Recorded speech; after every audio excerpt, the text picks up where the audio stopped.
स्वागत है अपने यूट्यूब चैनल ऐसी फॉर यू क्लासेस में। और आज हम लोग बात करने वाले हैं क्लास 10 के एनसीईआरटी गणित के चैप्टर नंबर 3 यानी कि दो चर वाले रैखिक समीकरण के 3.1 के जितने भी सारे क्वेश्चन हैं उन सभी क्वेश्चनों का बेसिक कॉन्सेप्ट के बारे में हम लोग इस वीडियो में बात करने वाले हैं। इस वीडियो को देखने के बाद आपका सारा कॉन्सेप्ट क्लियर हो जाएगा 3.1 के लिए, और 3.1 के जितने भी सारे क्वेश्चन हैं वो आप खुद से बना लो। इसके लिए हम 3 शर्तों पर बात करेंगे यहाँ पर। जनरली इस वीडियो में जनरली हम लोग 3 प्रमुख क्वेश्चन पर बात करेंगे, और उस क्वेश्चन के आधार पर जितने भी सारे हम लोगों को क्वेश्चन दिया गया है 3.1 में, वो सारे क्वेश्चन किस प्रकार से इन 3 क्वेश्चनों से रिलेटेड है उन सब के बारे में हम लोग यहाँ पर बात करेंगे। तो इस 3 क्वेश्चन की स्थिति को समझेंगे। तो पहला क्वेश्चन हम लोगों का इस प्रकार से दिया गया, स्थिति 1 यानी कि फर्स्ट कंडीशन में हम लोग देखेंगे कि किस प्रकार से हम कोई तो दो चर वाले रैखिक समीकरण युग्म का ग्राफीय विधि से किस प्रकार से हल निकाला जाता है। ये मैंने आपको पहले ही वीडियो में बता दिया है, और इस वीडियो में हम लोग यही देखेंगे कि किस प्रकार से जब हम किसी दो चर रैखिक समीकरण युग्म के ग्राफीय विधि से कोई हल निकालते हैं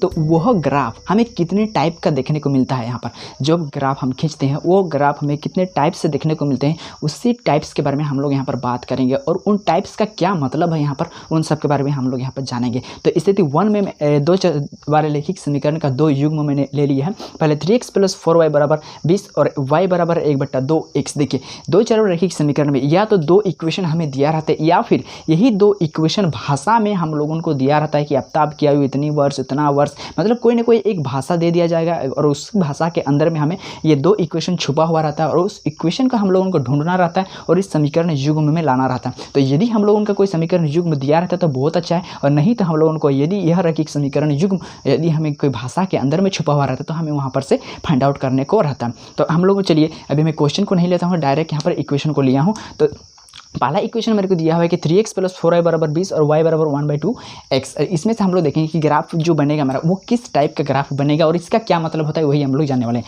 तो इसको ग्राफीय विधि से हल करने के लिए क्या करना पड़ता है, आपको पता ही है। करना यह पड़ता है कि दो चरों में से एक चर को सबसे पहले बराबर के एक ओर में रखना पड़ता है, बाकी सारा टर्म्स को बराबर के हम उस पर ले जाएंगे। तो यहाँ पर मेरा बचेगा जब 3x को मैं बराबर के इस पर रखूँगा तो हो जाएगा क्या, ये 3x = हो जाएगा 3x बराबर हो जाएगा मेरा ये 20, और ये प्लस में 4y है, इधर में हो जाएगा माइनस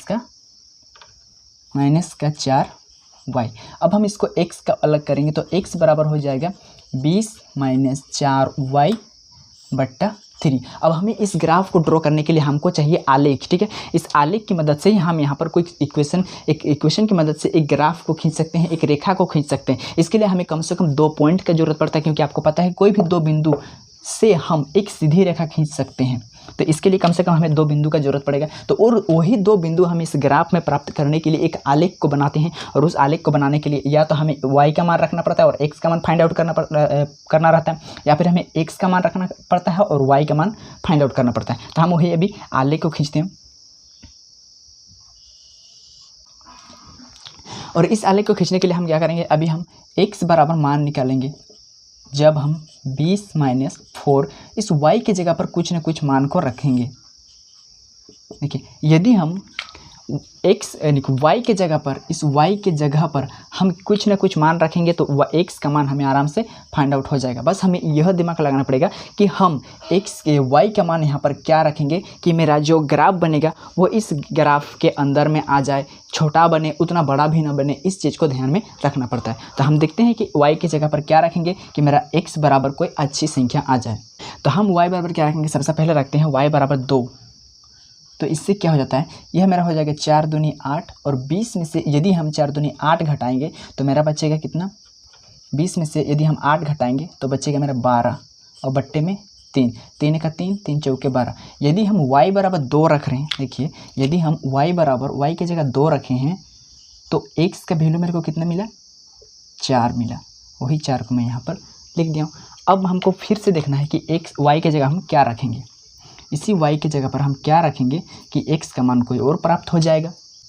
तो अब हम y की जगह पर अगर हम 5 चौके 20, हाँ 5 रख रहे हैं, इस y के घर में यदि हम 5 रख रहे हैं तो क्या हो रहा है, 20 - 5 चौके 20, 20 में से 20 घटाएंगे तो हो जाएगा मेरा 0/3, यानी कि x बराबर 0। यदि हम y का मान 5 रख रहे हैं तो x का मान हमको मिल रहा है 0। यदि हम y की जगह 5 रख रहे हैं तो x का मान मेरे को मिल रहा है कितना 0। इस प्रकार से एक आलेख का निर्माण कर दिया और इस आलेख की सहायता से हम एक ग्राफ आराम से ड्रॉ कर सकते हैं। तो चलिए हम इस ग्राफ को किस प्रकार से ड्रॉ किया जाता है ये तो आपको पता ही है। क्या है कि x अक्ष में जाना है 4, x अक्ष में जाना है 4, ये है मेरा x अक्ष और ये है मेरा y अक्ष, भुज है ये और ये है कोटि, आपको पता है। तो हम क्या करेंगे, x अक्ष में जाएंगे 4, 2 ये हो गया 4 और y अक्ष में जाएंगे 2, y अक्ष में जाएंगे 2।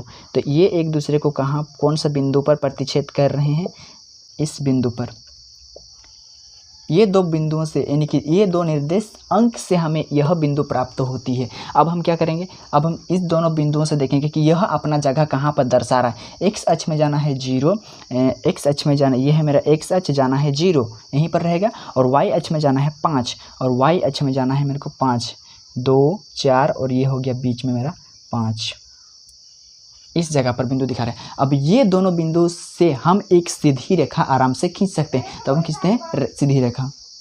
चलिए अब मैं ये बिंदु और यह बिंदु दोनों को मिलाते हुए एक रेखा खींच दिया हूँ इस आलेख की मदद से, इस समीकरण की मदद से एक ग्राफ हमें मिल गया। अब हमारा दूसरा इक्वेशन दिया है, इस दूसरे इक्वेशन का भी हम एक आलेख खींचेंगे और उस आलेख की मदद से हम ग्राफ खींचेंगे और देखेंगे कि यह दोनों ग्राफ यानी कि दोनों इक्वेशन से खींची गई जो रेखाएं हैं वो हमें क्या बताते हैं। तो इसके लिए भी क्या करना पड़ेगा हमें, सबसे पहले इसी तरह से यहाँ पर तो हमें एक तरफ का दिया हुआ है कि y बराबर हमको मान 1/2 और x का मान हम क्या रखेंगे कि मेरा आलेख बन जाएगा एक।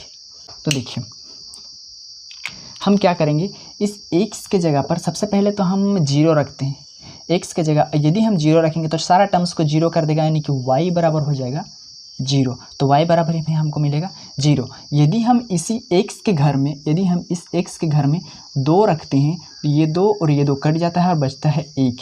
यदि हम x के घर में 2 रखते हैं तो y का मान हमको मिल रहा है 1। यह आलेख हमको आराम से मिल जाता है और इस आलेख की सहायता से भी हम क्या करेंगे, एक ग्राफ ड्रॉ करेंगे। तो जाना है कहाँ पर हमें, x अक्ष में 0, x अक्ष में 0 गए और y अक्ष में जाना है 0, मतलब यही मूल बिंदु पर ही यह निर्देशांक, यह जो जगह है हमें निर्देशित कर रही है 2 पॉइंट्स, ठीक है। अब क्या करेंगे, अब x अक्ष में जाएंगे 2, x अक्ष में जाएंगे 2 और y अक्ष में जाएंगे 1। y अक्ष यह है, यहाँ पर 2 है तो इसके बीच में हो जाएगा ये बिंदु हो जाएगा। अब देखेंगे ये कहाँ पर एक दूसरे को प्रतिच्छेद करते हैं।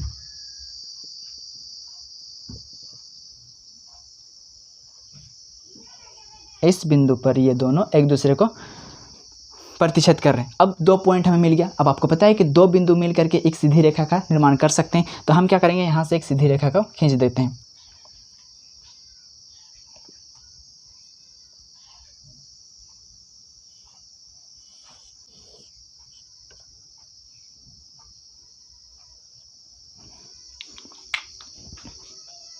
चलिए हमने उस आलेख की मदद से यानी कि दूसरे इक्वेशन की मदद से भी एक आलेख यानी कि एक ग्राफ हमने खींच दिया और इस ग्राफ को यदि हम लोग नाम दर्शाना चाहते हैं कि यह ग्राफ कौन सी इक्वेशन से खींचा गया है, तो यह y बराबर 1/2 x की मदद से खींचा गया है। यह जो रेखा हम लोगों का खींचा गया है वो किस इक्वेशन की मदद से खींचा गया है, तो वो खींचा गया है मेरा 3x + 4y बराबर 20 की मदद से। अगर आप निर्देशांक सबको भी दिखाना चाहते हैं कि यह कौन सा निर्देशांक, ये कौन सा निर्देशांक, तो भी कोई बात नहीं, लेकिन झंझट हो जाएगा, एक भीड़ भड़ाका हो जाएगा, इसलिए मैं ये सबको नहीं दिखा रहा हूँ क्योंकि इन सबका ज़्यादा रोल यहाँ पर हम लोगों को समझ में आ गया। अब हम लोगों को ये देखना है कि यह ग्राफ हमें क्या दिखाना चाहता है। तो यह ग्राफ से हम किस प्रकार से एक हल को निकाल सकते हैं। अभी तक हम लोगों ने सिर्फ और सिर्फ ग्राफ को ड्रॉ करना सीखा थे, ग्राफ के द्वारा हम किसी का हल निकालने का अभी तक कोशिश नहीं किया था। तो अब हम देखते हैं कि ये दोनों इक्वेशन की मदद से हमने जो ग्राफ खींचा वो ग्राफ का हल किस प्रकार से होता है। तो यह देखते हैं।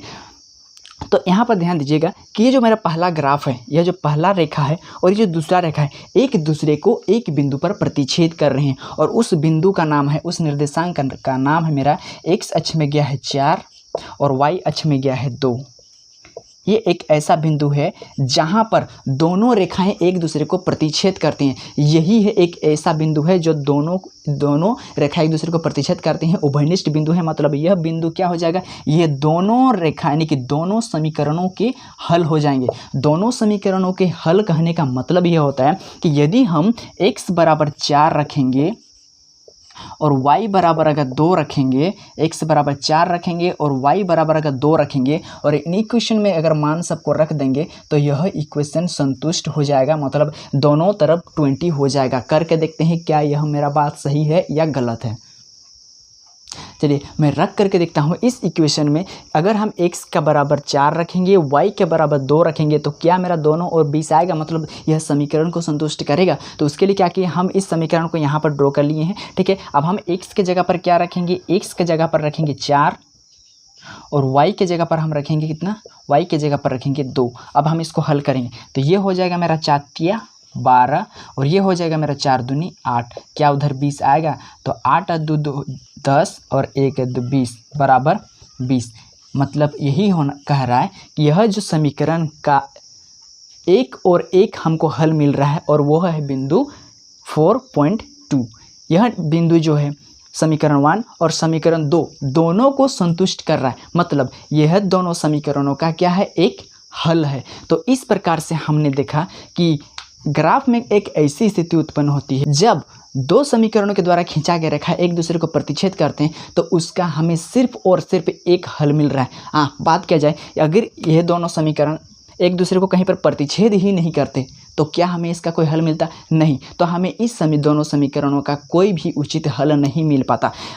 हल निकालने के लिए यह जरूरी है कि दोनों समीकरणों के द्वारा खींचा गया रेखा या तो एक दूसरे को क्रॉस मतलब एक दूसरे को प्रतिच्छेद करे या फिर एक दूसरे पर ओवरलैपित हो, तो ही हमें कोई ना कोई उसका हल मिलेगा। तो इस प्रकार से हम देख सकते हैं कि दो समीकरण युग्म के द्वारा ग्राफ खींच करके हम किस प्रकार से इसका संतुष्ट हल निकाल सकते हैं।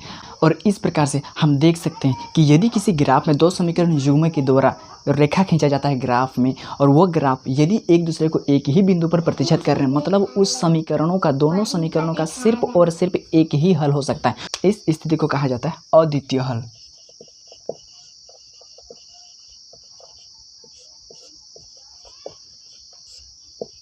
अद्वितीय कहने का मतलब होता है और दूसरा कोई नहीं, सिर्फ और सिर्फ एक हल को ही कहा जाता है अद्वितीय हल। एक ही हल होगा, इसको बोला जाता है अद्वितीय हल।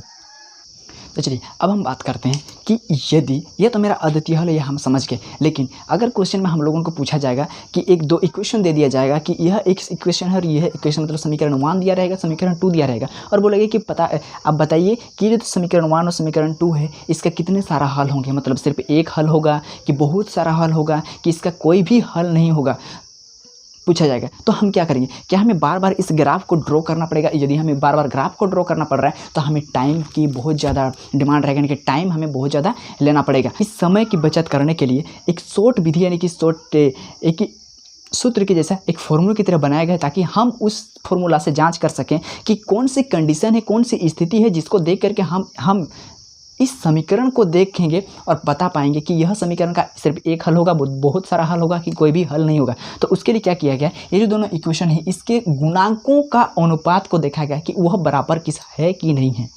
देखते हैं किस प्रकार से।